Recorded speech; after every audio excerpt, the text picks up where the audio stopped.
So, good day everyone. I am John Emmanuel Tayo. Together with Joshua Superal and Riza May Eusebio, will be sharing informative talk on the situation and degree of women equality in countries of Netherlands, Switzerland, and Canada. So, I will be presenting about the Netherlands in 2021 as reference of global women empowerment and equality.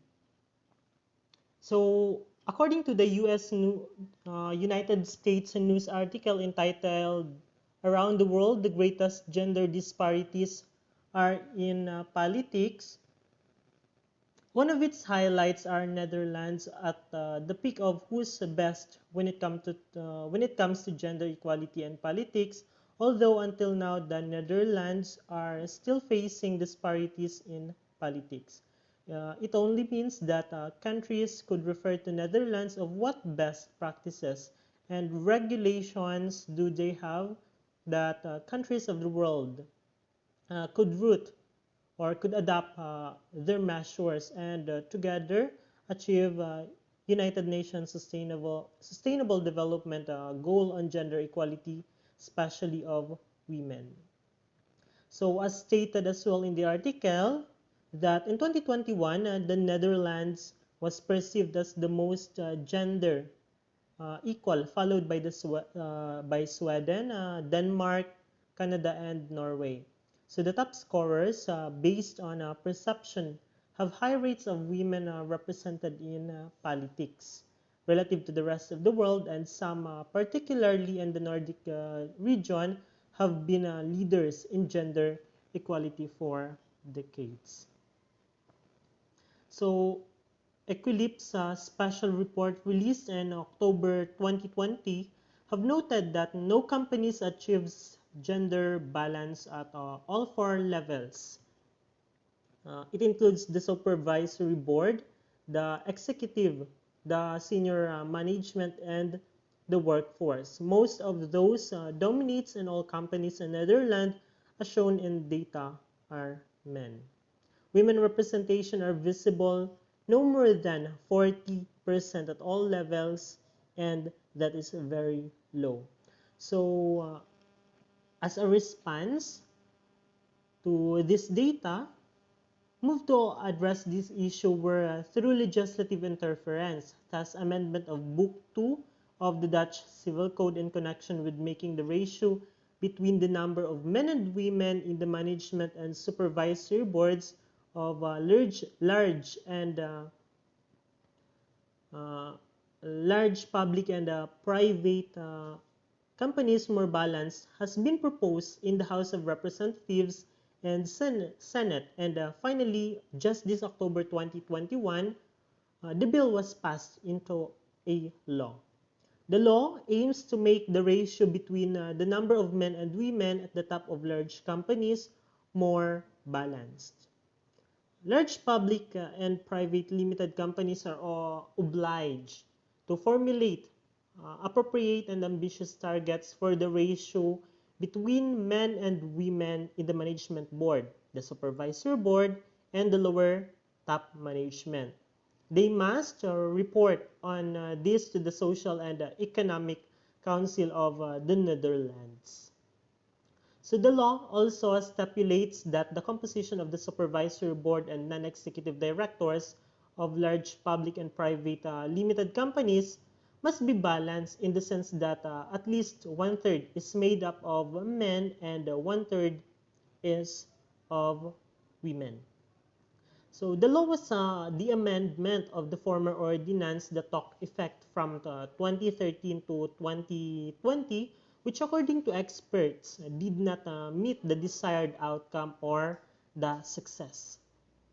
As provided in the law as well, as long as the composition of the supervisory board of a business does not consist of at least one-third and at least one-third women, one-third men, and at least one-third women, a person whose appointment would make the ratio between men and women on the supervisory board more unbalanced cannot be appointed as a supervisory board member unless this concerns a reappointment. So the Netherlands has also took the COVID-19 pandemic as an opportunity to uphold equality at home. Unlike in many parts of the world during this time of crisis or pandemic, which make them or which make men stressful, more domestic violence have been committed as a result of this crisis. Netherlands have underlined and grabbed this opportunity to make their own homes a harmonious place with equality for both parents. And that is a consequence of a series of programs and efforts to cognitive and behavioral restructuring on societal views on men and women in the past. So, a joint publication of Utrecht University, the University of Amsterdam, and the Radboud University on their study entitled Cogis and L, COVID Gender Inequality Survey Netherlands, the second policy brief, results from June 2020, uh, reported that the percentage of fathers who talk on a greater share of child care tasks than before the pandemic continued to increase. So 31% in June compared to 22% in April. So there is a greater share of child care tasks uh, because they are at home. So Dutch parents as well are quite satisfied with the division of household and care tasks. They give an average score of 7.3 for household tasks and 77.2 care tasks on a scale from 1 as low and to 1 to 10, where 1 is low and 10 is high. So care for children was remains unevenly distributed within Dutch households. So in June, that is 2020, mothers were still doing relatively more child care tasks than fathers, but the distribution of care responsibilities in the Netherlands appears to be changing during the pandemic. So, yeah. In the reporting period, the Netherlands have supported, this is from the Ministry of Foreign Affairs, Netherlands, they have reported that 882 civil society organizations and networks have supported this empowerment activity, 451 contributions to positive behavioral change, and support to 36 organizations to strengthen women's role on conflict resolution and peace building, and more than 60,000 women trained in economic skills. 150 traditional courts made gender sensitive and more effective. So in this reporting period, the Netherlands supported more than 68,000 women and strengthened 882 civil society organizations, as I have said, working to achieve gender equality. So they also contributed to better legislation and changes to norms and values to better protect women's rights. So the Netherlands contributes to achieving the Sustainable Development Goals, and particular the SDG 5, or the gender equality and empowerment of women and girls. So they are much focused on four sub-goals of this Sustainable Development Goals. Number one is the increasing of women's leadership and participation in political decision making. Next is giving women a greater say in the economy and improving the economic environment for women. The third one is preventing and stopping violence against women and girls. And the last one is strengthening women's role in conflict resolution and peace building. So the Netherlands works worldwide to achieve these goals through gender diplomacy and gender-specific programs. They are on the front line of battling with the gender inequality, especially lobbying with the United Nations. So the Netherlands are committed on strengthening women's rights and gender equality in international conventions and resolutions and agreements. So one of its example is the biennial UN resolution initiated by the Netherlands and France, calling for greater international focus and efforts towards tackling violence against women and inappropriate behavior. So the Netherlands seeks to eliminate all forms of violence, discriminations, abuse against women and girls. So this is to pursue the goal through gender diplomacy and gender-specific programs. Yeah. So some of the programs of the Netherlands is this leading from the south, similar with the non-government organizations in the Philippines and activists, women activists upholding for their rights. So they have this what we call leading from the south. This program is supported by 250 women's organizations in 90 countries.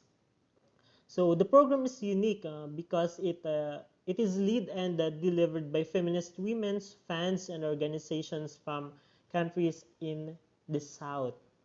So this gives women and girls in these countries the opportunity to improve both their own and other women's girls' position on matters affecting them.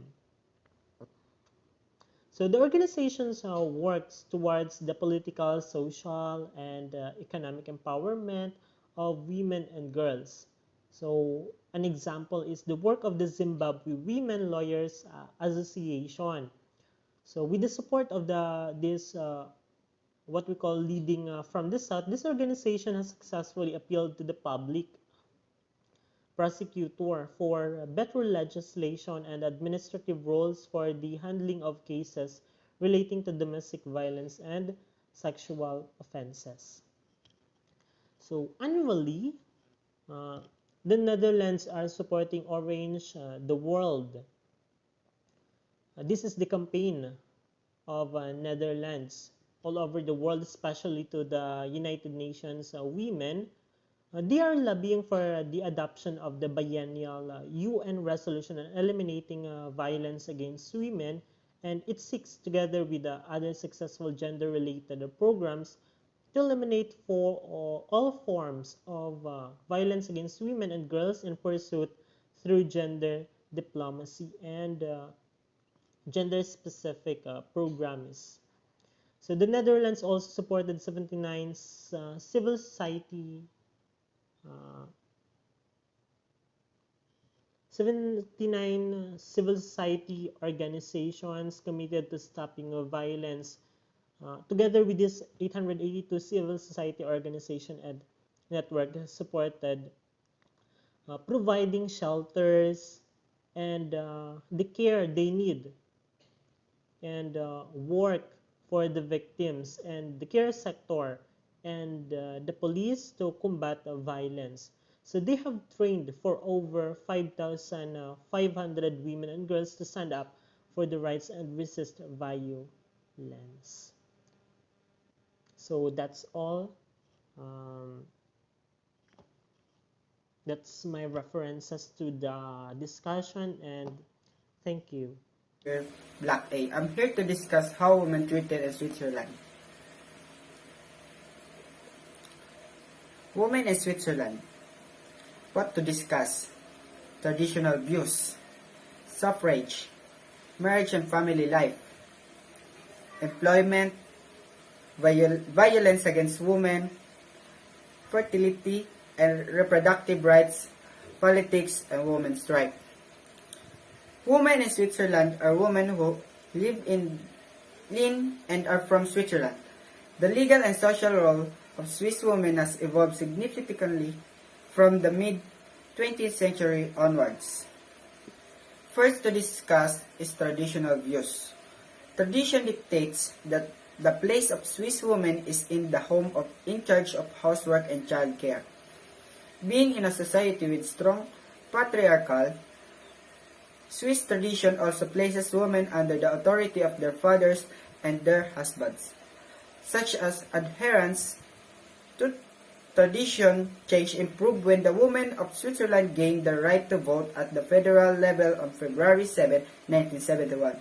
However, despite of gaining status of having equal rights with men, some Swiss women still have to be able to attend education beyond the post-secondary level.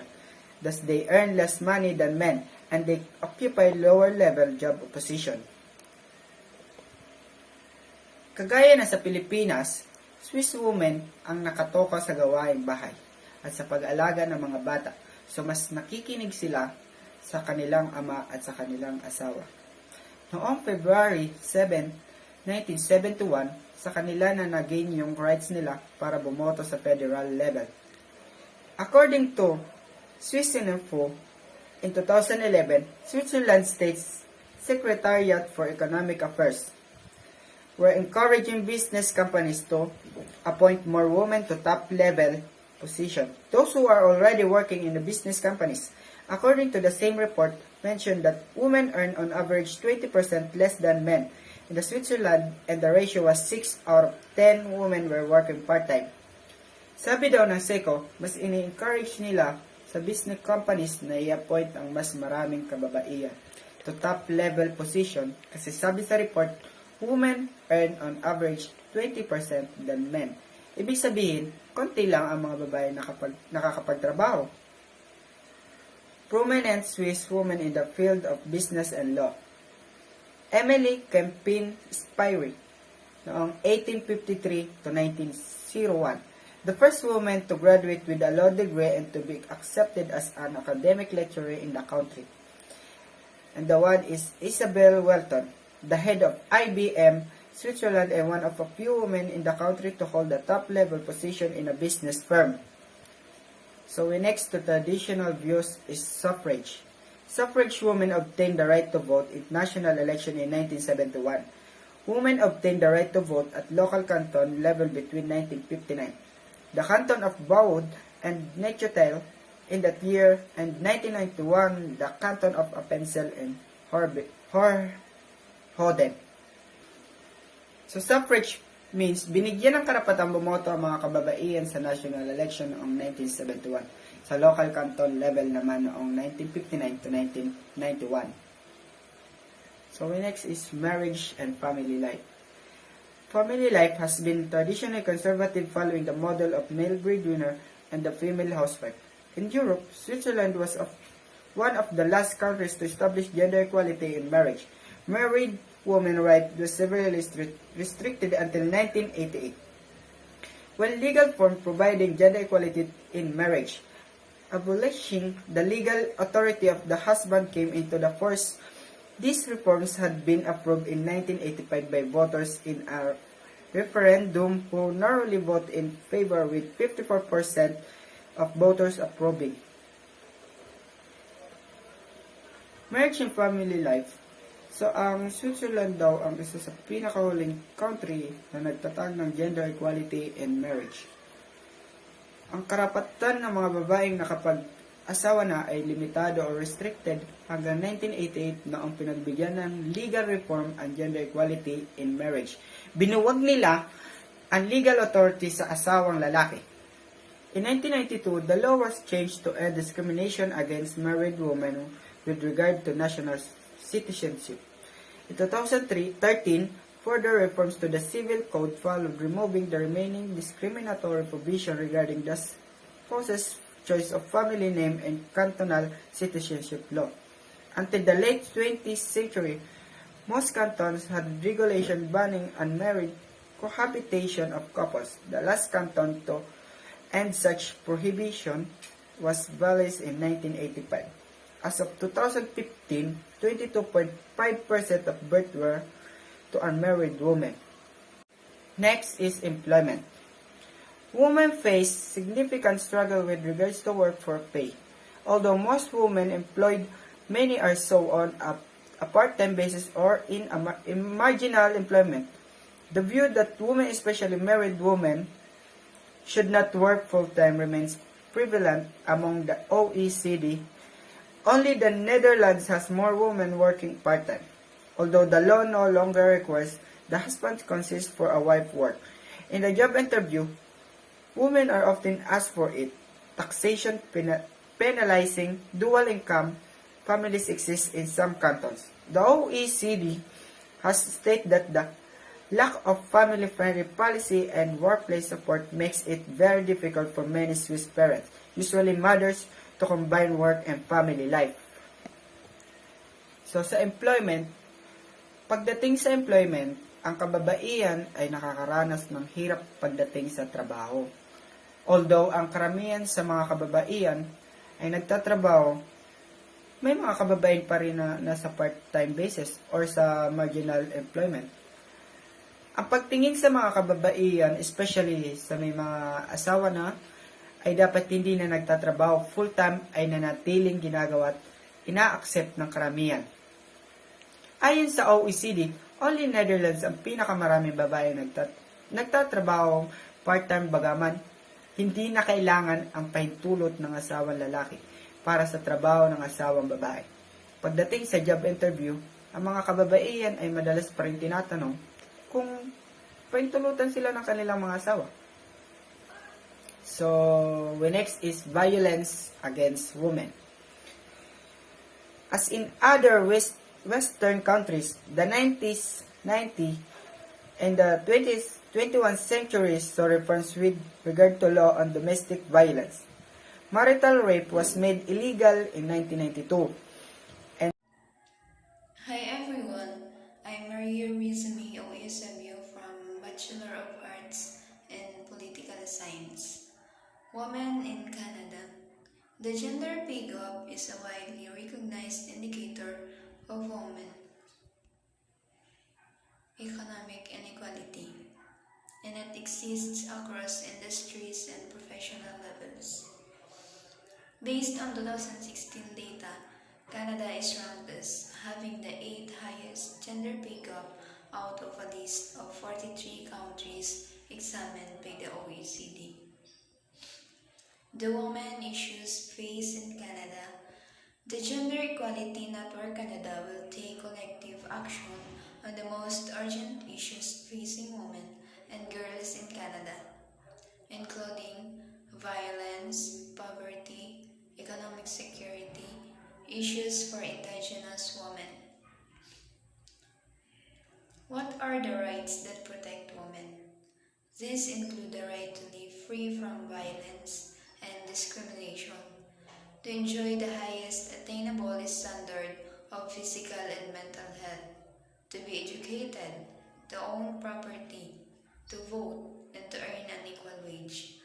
Women in Canada are now protected from discrimination on the grounds of gender, age, marital status, and more by the Canadian Human Rights Act and the Canadian Charter of Rights and Freedoms.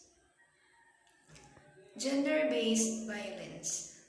It is the types of abuse that women, girls, and two-spirit, trans, and non-binary people are at highest risk of experiencing. It can take physical and emotional forms such as name-calling, hitting, pushing, blocking, stalking, or criminal harassment, rape, sexual assault, control, and manipulation. Many forms of this abuse are against the law. More than 1.5 million women in Canada live in poverty. Women who face multiple barriers are at higher risk of poverty, such as Indigenous women, those who are 2S LGBTQ+, newcomer women, and women living with disabilities. Women's risk of poverty related to the fact that they face many systemic barriers to good employment and are overrepresented in low-wage, precarious work. A gender-based statistical report. Understanding the role of women in Canadian society and how it has changed over time is dependent on having information that can begin to shed light on the diverse circumstances and experiences of women. Women in Canada provides an unparalleled compilation of data related to women's family status, education, employment, economic well-being, unpaid work, health, and more. Women in Canada earn less than men almost immediately after graduation, and then the gaps gets worse. When girls are valued less than boys, women less than men, they face multiple risks throughout their at home, at work, at school, from their families, and from strangers. Men outnumber women in public and private sector management positions by 2 to 1. In the political arena, only 29% of all members of federal parliament are women. Almost 45% of incidents of violent crime reported by when that is sexual assault, robbery, or physical assault involved a woman with disability. That's all. Thank you and get